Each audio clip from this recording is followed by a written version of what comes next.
We close out the month of June and we talk the latest with Ruhsul Faison, the transfer running back. Will he be eligible? The NCAA still has yet to make a decision. We talk about that. And South Carolina loses on another blue chip recruit 2 days in a row, this time to Georgia. Locked On Gamecocks starts right now.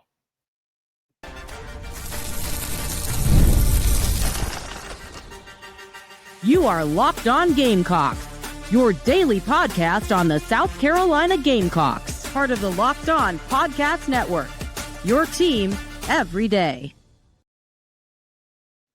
What's up, guys? Welcome into Locked On Gamecocks. I'm your host, Chris Marler, and thank you for joining us for another episode, and thank you for making Locked On Gamecocks your first listen each and every day. Shout out to our everydayers. Remember, we're a free and available podcast wherever you get your podcasts, as well as on YouTube. Part of the Locked On Podcast Network, your team every day. Today's episode brought to you by our friends at FanDuel. Listen, it is the end of June. We are still 60 days away from football, but there's still no better time than now to sign up for FanDuel, especially if you haven't already. Right now, new customers are getting $150 in free bonus bets if your first $5 bet wins. Go to FanDuel.com or download the app today. All right, what's the latest with Ruhsul Faison, the running back from Utah State? He has transferred in the portal from the December window and was one of the prize gets from this class and the staff going into spring football. It is now June, and he is still ineligible according to the NCAA.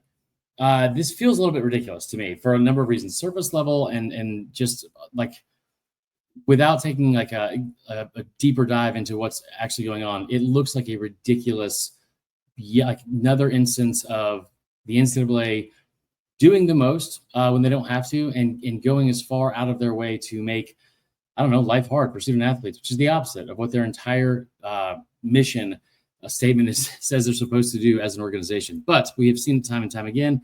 They do it time and time again. So what is the latest here? Everything that I've been told, it feels like he should still be eligible before you get into fall camp, let alone the first game against Virginia Tech at the end of August. Now, the NCAA could always do something crazy that we don't see coming, and they've obviously done that kind of stuff before. And I always say, if you're going to put your faith in the NCAA to do the right thing, that is a fool's errand for sure. But you are starting to see some steam pick up from more, I'd say, notorietable people on social media, some different people that are in the staff even and around the sport itself that are starting to do the free soul hashtag, bringing this up more and more often. I've seen it up there multiple times this week. So at least at the very, very least, it is becoming more and more on the forefront of the brains of the NCAA, and they're forcing that into there. Now, what is the situation and why would he not be eligible? This is where it gets confusing to me. So not taking the NCAA side on this, but explaining where they're coming from with why he has not been ruled eligible yet. He has completed 6 years of college. He was a 2018 or I think he was a 2019 recruit. He was a 2019 recruit, went to Marshall his freshman year in 2019. Did not play, gray shirted in the fall, so did not even touch the field. I'm not even sure if he practiced. Then he left, went to Lackawanna College, which is a JUCO in Scranton, PA. Did not play there either. And so that would have been his quote-unquote redshirt freshman season. But again, we're in 2 years now, has not played a single down of college football. Then goes to Snow College. It's a JUCO in Utah. Now, going back real quick to the Lackawanna College, I don't think it technically counts as a JUCO, the one that he went to after Marshall. But he only enrolled in online classes and did not play football. So he has now completed 2 years. It's 2021. He goes out to Snow College for his redshirt sophomore year in Utah. Did not play in a single game, right? 2022, which would have been his fourth year in college, but it's his second year actually like on the team. He plays, rushes for 355 yards, 88 carries, 6 touchdowns, blah, blah, blah. Not a overwhelming, huge season, but did play on a team that went 8-2, whatever. So then he is now going into his redshirt senior season, and that is in 2023. This is when he goes to Utah State. He plays in all 13 games, starts 3 of them, and is granted a 6th year to come back in 2024. So he comes back for his 6th year in 2024 and plays, and that's when he has his breakout season where he goes, I think it was, basically 200 rushes for 1,100 yards, like 8 touchdowns, was great catching the ball out of the backfield, was 4th in the conference in rush yards per game, was like a top 60 overall player in the transfer portal, and decides he's going to go to another year. And he was not only being pursued by South Carolina, let's be clear. Otherwise, you could sit there and look at this and be like, well, I mean, did they mess up? Did they not do a good job of handling the situation? Nothing on South Carolina's end has been done poorly. I will say that. I'm not casting blame on anyone. I'm not pointing the finger at anyone. I will tell you that what I've been told is that most of this ordeal is because of an issue and an incident, not an incident, but an issue with his paperwork or like submitting all this stuff from his actual agent, not South Carolina or anything like that, but from his agent side. They are trying to correct it. From what I've also been told, the NCAA is actually being pretty cooperative and trying to make sure they are able to understand what they need to resubmit, put in for him to make sure he would be able to play this year. So when you look at it from that standpoint, I have been told that this is one of the very few times where it's like, maybe we don't blame the NCAA because it's not the NCAA's fault, but rather an issue with the person on his behalf that was submitting stuff to the NCAA so he would be eligible for basically a 7th year. The 7th year sounds crazy, right? But he's filing this and under the premise of the same thing Diego Pavia did, where Diego Pavia said, listen, I was at a JUCO, those should be different than those 2 years shouldn't really count towards my FBS eligibility, NCAA eligibility. So I don't want those to count. He sues, he wins. And this is kind of what you've seen several other people kind of follow suit with as well. There's no word that that Faison's going to file a lawsuit or anything like that and follow that route. But like I said, what he has chosen to do is try to come back for a final year. And when you look at it, yeah, I know he enrolled in college in 2019, and that looks bad when you look at just, when did he first enroll there? But he didn't play football in any of his first 3 seasons while he was in college. So going into his 7th year and looking at the actual numbers of it, he's only played 3 years of college football at any level. And one of those is at JUCO, the other 2 at Utah State. By all means, he fits the criteria for what would allow the NCAA to make the decision and let him have a 7th year of eligibility this upcoming fall. By all means, we expect that to be the decision that is made and handed down from them as well. But all of the issues and incidents that have come up so far, not South Carolina's fault, not Faison's fault either, and apparently not as much of the fault as the NCAA. So we will see what the latest is. I stand by the fact that 2 things can be true at the same time. I do not expect South Carolina to give up on this, for one, and I think they will do everything in their power to make sure he is eligible and is on the field for game 1 in Atlanta against Virginia Tech. I also will say this over and over again. If you're trying to put your faith in the NCAA to do the right thing, fool's errand. Now, that is the latest on the Ruhsul Faison, eligibility gate, I guess we could call it. When we come back, we're going to talk about recruiting, and it's not great news. It's not the worst news, but it's not great news. South Carolina loses out on another top 100 player and a blue chip defensive lineman that goes to Georgia. We'll talk about it. Also, I'm going to give you one little glimmer of hope. That's why you really shouldn't give up on it quite yet. We'll do that when we come back. Locked On Gamecocks continues right after this.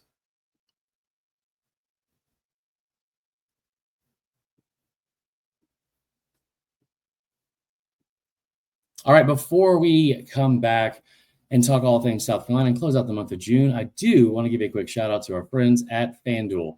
And we have a fun week ahead with July 4th coming up, and they will be even more fun. There's a hot dog contest. There's obviously a lot of baseball going on, and there's still futures for college football that are to be had and bet on as well. And you can do all that at FanDuel. And if you have not signed up for FanDuel yet, now is as good a time as ever. I tell you what, summer sports are in full swing, whether you're about baseball under the lights, golf on the green, high-stakes soccer action, whatever, FanDuel is the best way to make every game more exciting. If you're already following the action, what are you waiting for? Why not make it a little more thrilling, a little more exciting? With FanDuel, you can get in on the game while your friends are getting sunburned at the beach.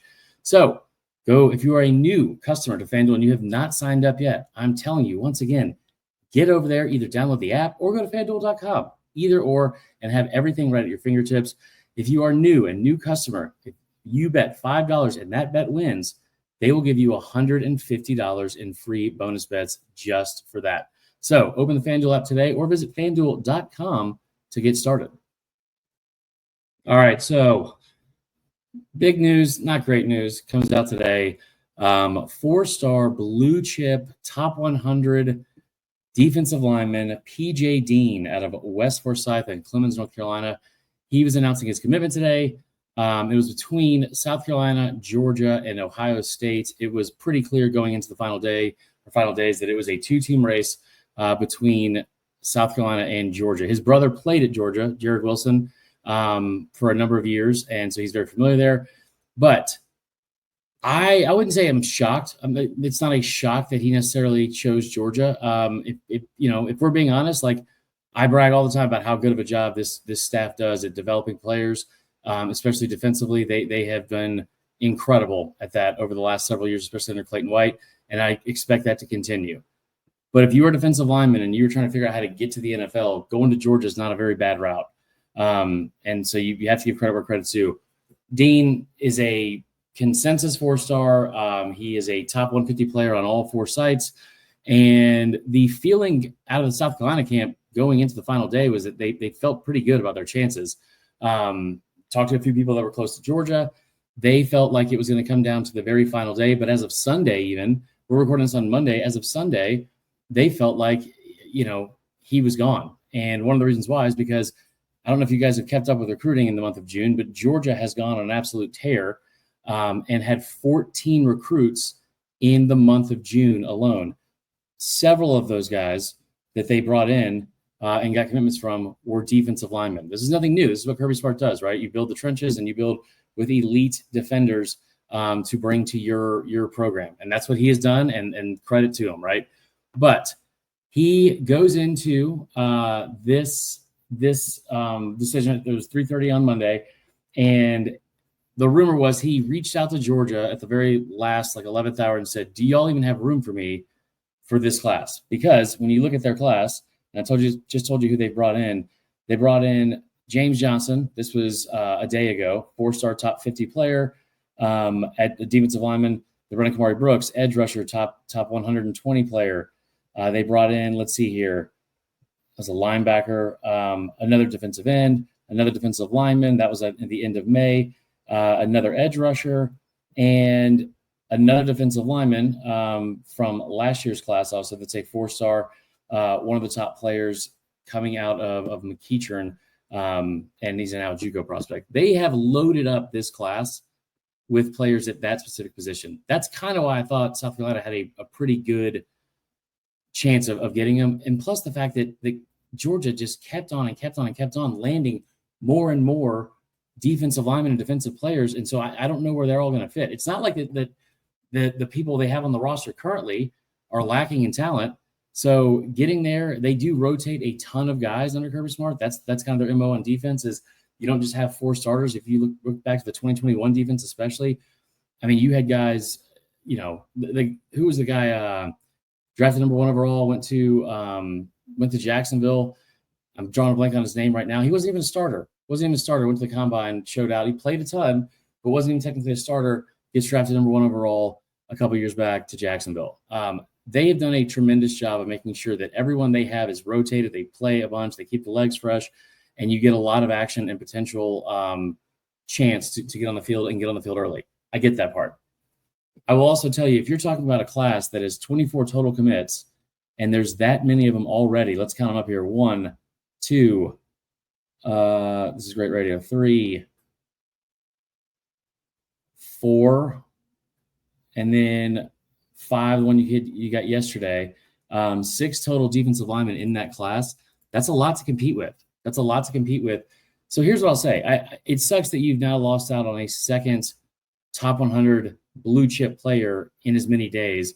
Yesterday was Carter Meadows that went to Michigan, and that was kind of a gut punch. And then today, obviously, P.J. Dean decides he's going to go where his brother went and go to Athens and play for Kirby Smart in Georgia. I'm not hating on the kid. I mean, I hope he does well, and it may be the best decision for him. I will also tell you, for whatever reason, to me, it just feels like a situation where just because you lost on him today, it's a long, long way until actual signing day. Like the ink is not even remotely close to being dry on anything because they can't sign until, the second and third week of December. This feels like one of those type of players that is potentially still going to be available if a push is made. That's just my personal opinion. He was so close to pulling the trigger and deciding on South Carolina today, and ultimately, obviously, he didn't do it. But he was so close to doing it today. There's a part of me that thinks that door isn't necessarily closed for South Carolina and this program to land him at some point during the cycle. But that is all. Where does that leave South Carolina? That's kind of the tough part here because you're closing the month of June, and June has become the hot time, most active time on the calendar for commits. Like out of all 12 months, it is some, for whatever reason, it has now become the month of June where we see a ton of action from kids coming off the board and committing to whatever school they decide to go to. Again, there's a very long way until the end of actual signing day. So I'm not super concerned about South Carolina's class being left behind or not doing that well or whatever. You still have 9 total commits. You still have a lot of people that I feel like you have a good feeling of where you stand with them. This is not going to be South Carolina is not going necessarily, especially with kids out of high school, go win a battle for someone with NIL. I don't think that this program is going to dip their toe into that type of recruitment with trying to go head to head with someone just to see if they can pay them more money. Not because they don't have like the desperation to do it, not because they don't have the money to do it, but mainly because I think that this whole thing still starts and stops with Shane Beamer wanting to bring kids into this program that want to play for South Carolina. And everyone's getting NIL, and that's great. Like, that's not going to go away. We're well aware of that. But that being said, I think with this day and age, there's a lot of kids that are leading with that in their recruiting, or their parents are, or wanting money just to get on campus and all that kind of stuff. I don't get the feeling that Shane Beamer is super stressed about where this recruiting class is at right now. You still have 6 total 4-stars of the 9 total commits. There's a lot of players you are still in play for, and can still close this class with one of the best classes in in program history. And the other thing is this: they still haven't seen senior tape, and I think for a school like South Carolina that is going into like any sort of recruiting battle or assessment and trying to figure out who they want to go after, whether it's the portal or high school kids, one of the big things they have going for them more than anyone else is they are very confident in their assessment of talent. And there's a lot of hidden gems that this program has brought in, and this coaching staff has brought in a short amount of time they've been here, and they've developed into elite players and starters and contributors at the highest level in the SEC at this school. That being said, one of the things that I wouldn't say they're necessarily waiting on this, but I think that they probably feel fine about is we still haven't even seen senior tape for a lot of these kids, right? Like we're in June, and with the way that reclassifying works nowadays and how rampant that's become for kids that want to reclassify and graduate a year early to get on campus as early as possible, there's still so many things and dominoes that have yet to fall that works in South Carolina's favor. So I'm not worried about it. I wish they stood in a little bit better standing right now than 13th in the SEC at the end of June, especially with how well they did last year in the month of June. But again, this is not something that should be a super huge concern for South Carolina fans at all, point blank, period. So when we come back, we will close out today's show with a quick little update on the 2026 NFL Draft and some players making a move.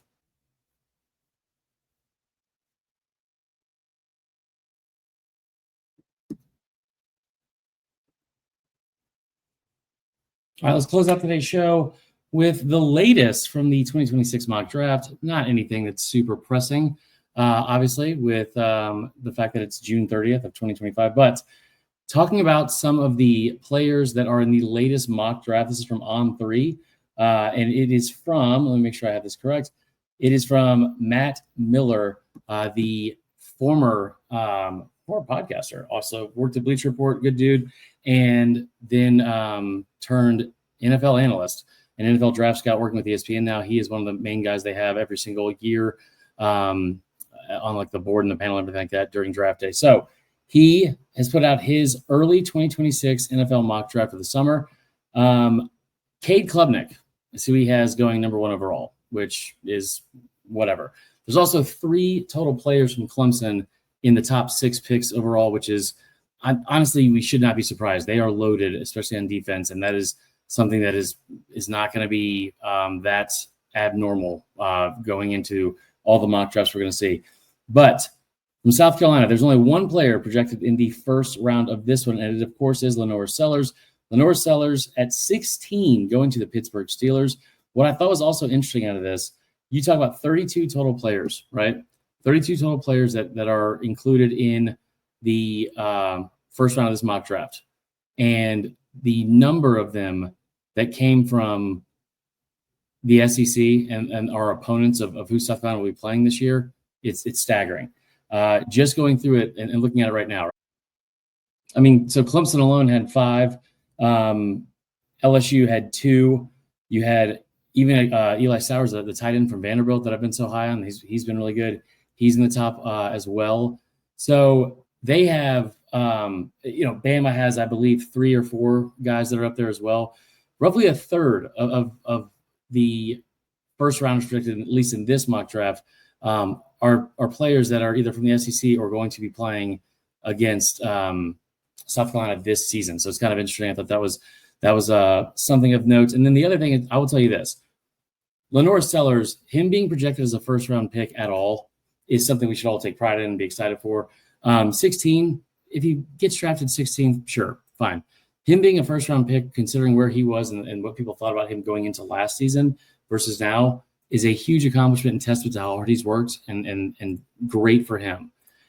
The other thing I will tell you is this. Matt Miller, love to death, good dude, talked to him a bunch of times throughout the years. But Matt Miller has my single favorite way too early mock draft flop, fail, mistake, if you want to put it that way. And that is when in 2020, he had Jake Fromm going number 1 overall in his first way too early mock draft. So I say all that to tell you what you already know, which is take it with a grain of salt. Who knows what's going to happen? Long time until next year's NFL draft. All right, until next time, that is all for Locked On Gamecocks. I appreciate you guys listening. We'll be back for another episode tomorrow.